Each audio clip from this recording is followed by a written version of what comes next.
Assalamualaikum warahmatullahi wabarakatuh. Apa kabar semuanya anak-anak SDIT Mutiara Azam? Semoga semuanya sehat walafiat ya. Nah, kali ini kita akan melaksanakan manasik haji. Melaksanakan ibadah haji termasuk rukun Islam yang kelima. Ibadah haji hukumnya wajib bagi setiap muslim yang sudah baligh dan mampu melaksanakannya. Oleh karena itu, seorang yang belum balik walaupun dia mampu, berarti dia belum wajib melaksanakan ibadah haji ya. Nah, ibadah haji ini artinya sengaja mengunjungi Baitullah atau Ka'bah untuk melaksanakan ibadah haji dengan syarat dan ketentuan yang telah ditentukan Allah Subhanahu wa taala dan Rasul-Nya. Nah, anak-anak sekalian, sekarang kita sudah tiba di Bandara Sultan Mahmud Badarudin II untuk melakukan perjalanan kita menuju kota Madinah. Siapkan paspor dan segala macam kebutuhannya ya. Hati-hati dengan barang masing-masing. Alhamdulillahirrabbilalamin. Sekitar 10 jam udah kita lewati di pesawat ya. Sekarang kita sudah berada di Bandara King Abdul Aziz yang ada di Jeddah, Arab Saudi. Sekarang kita akan naik bis menuju ke kota Madinah. Persiapkan diri kalian ya. Nah, anak-anak, yang pertama kita akan melakukan ihram. Ihram yaitu memulai pelaksanaan ibadah haji karena Allah Subhanahu wa taala dengan menggunakan pakaian ihram yang tidak berjahit. Pakaian ihram bagi laki-laki yaitu kain putih yang dililitkan ke badan sebanyak 2 helai. Adapun kalau perempuan, pakaian ihramnya harus menutupi seluruh anggota tubuh kecuali muka. Setelah itu, kita dianjurkan untuk mandi, memakai pakaian ihram, berwudu, dan sholat sunnah ihram. Nah, lanjut ke membaca niat. Kita harus membaca niat ya. Niatnya nawaitul hajjah wa ahramatu bihi lillahi ta'ala labaik Allahumma bihajjati. Artinya, aku niat haji dan berihram karena Allah Ta'ala. Aku sambut panggilanmu ya Allah dengan berhaji. Nah, di sini anak-anak ada larangan bagi para ikhwan nih. Yang pertama, tidak boleh menggunakan pakaian biasa. Yang kedua, tidak boleh menggunakan sepatu yang menutupi mata kaki. Dan yang ketiga, tidak boleh pakai topi, peci, dan penutup kepala sejenis lainnya. Kalau untuk akhwatnya, kita tidak dianjurkan menggunakan sarung tangan dan penutup muka, masker, cadar, dan lain-lain. Adapun larangan bagi akhwat dan ikhwannya itu tidak boleh memakai parfum, menggunting kuku, memburu hewan, melamar atau menikah, terus bemersaan, terus juga memetik tanaman di sekitar Mekah itu juga dilarang ya anak-anak. Jadi jangan sembarangan memetik tanaman-tanaman di sekitar Mekah. Nah, selanjutnya kita akan mulai menuju ke Masjidil Haram di kota Mekah. Kita tadi dari Masjid Dzulhulaifah dan sekarang kita menuju ke Masjidil Haram yang ada di kota Mekah. Nah, anak-anak, selama di perjalanan kita menuju Masjidil Haram di kota Mekah, kita dianjurkan untuk selalu mengucapkan kalimat talbiyah yang bunyinya labbaik Allahumma labbaik, labbaik la syarika laka labbaik, innal hamda wa ni'mata laka wal mulka la syarika lak. Nah, itu ya, kita dianjurkan untuk selalu mengucap kalimat talbiyah. Nah, selanjutnya kita wukuf di Padang Arafah. Wukuf itu artinya berdiam diri di Padang Arafah dengan pakaian ihram sambil berzikir dan mengucapkan lafaz talbiyah yang tadi ya. Semua jamaah haji wajib hadir di Padang Arafah ini pada 10 Zulhijjah atau 9 Zulhijjah dan 10 Zulhijjah ya. Mereka tidak boleh mewakilkan kepada orang lain. Jika tidak hadir, maka ibadah hajinya dianggap batal.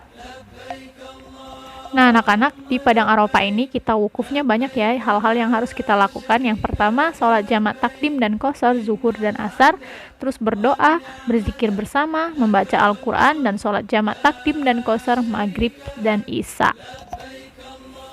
Nah, lanjut anak-anak, kita bermalam di Musdalifah.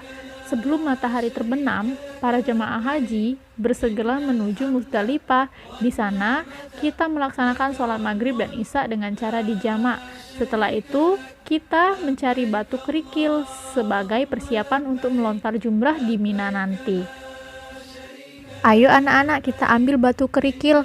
Batu kerikil yang boleh kita ambil itu sekitar 40 butir atau 70 butir ya.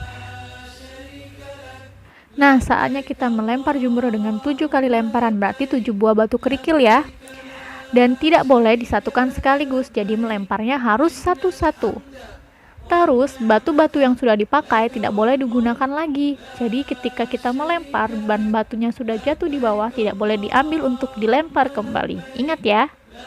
Nah, saatnya kita melakukan tahalul. Tahalul itu adalah mencukur atau menggunting rambut paling sedikit 3 helai dan dianjurkan untuk laki-laki atau ikhwannya sampai gundul ya atau botak. Nah, kalau ahwatnya cukup sedikit aja nggak apa-apa.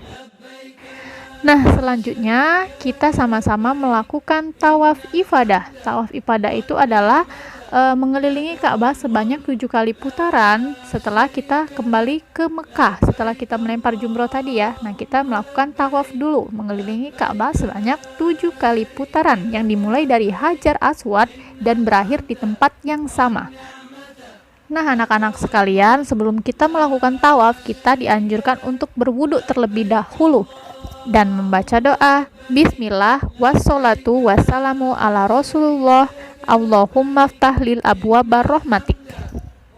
Selanjutnya, ayo kita mulai melakukan tawaf bersama-sama.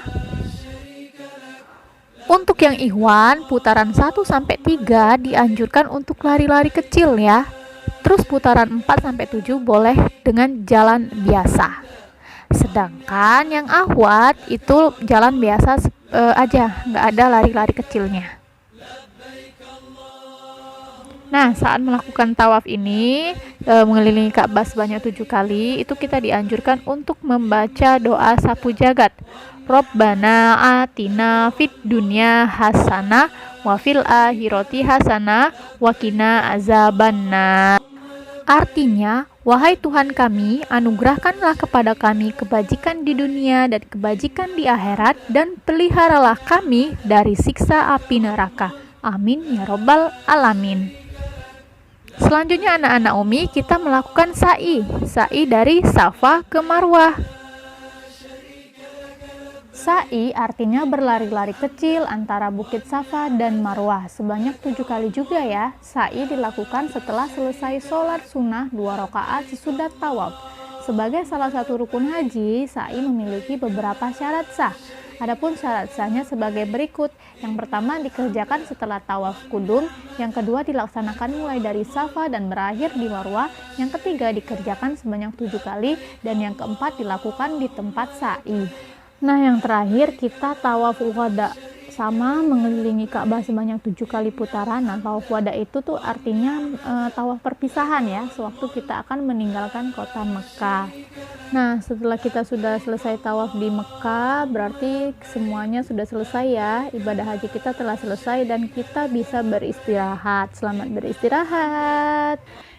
Nah, siswa-siswi SDIT Mutiara Azam, sekarang kita berada di dalam pesawat untuk kembali menuju ke Indonesia. Nah, selama di pesawat Umi jelaskan hikmah ibadah haji ya. Jadi, ibadah haji ini hikmahnya yang pertama meningkatkan keimanan dan ketakwaan kepada Allah Subhanahu wa taala. Terus meningkatkan persatuan dan persaudaraan umat Islam. Selanjutnya, hikmahnya yaitu meningkatnya wawasan keilmuan kita karena akan terjadi pertukaran informasi antar sesama muslim. Terus selanjutnya adalah meningkatkan pedulian umat Islam. Dan yang terakhir meningkatkan peluang usaha untuk kesejahteraan umat.